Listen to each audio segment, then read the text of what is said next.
And what we're talking about today is just some do's, some special things that you want to consider when you start and end every training session. When you start every training session, you want to make sure that you have a place to train so the bird understands what's expected of him and what you're doing. You want to make sure that you start on a positive note. So you always want to start out with giving him a little bit of a treat, and you want to always make sure that you end on a positive note. For instance, if the training session just goes terrible, neither of you learned anything, the bird got scared and frustrated, at the end of the training session, just sit and give him all of his favorite foods, just, one after another. So that at the very least, the next time you go and try to approach that situation, what he remembers last from that place is that he got all of his favorite foods.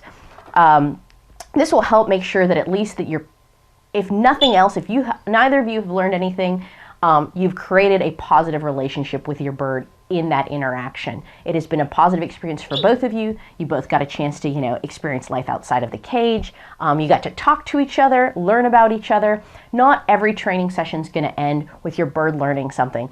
And sometimes you've got to understand that some training sessions are about teaching you. Sometimes you are the one that walks away with the lesson, either whether it be what your bird does or doesn't like, or what does and doesn't work for your bird.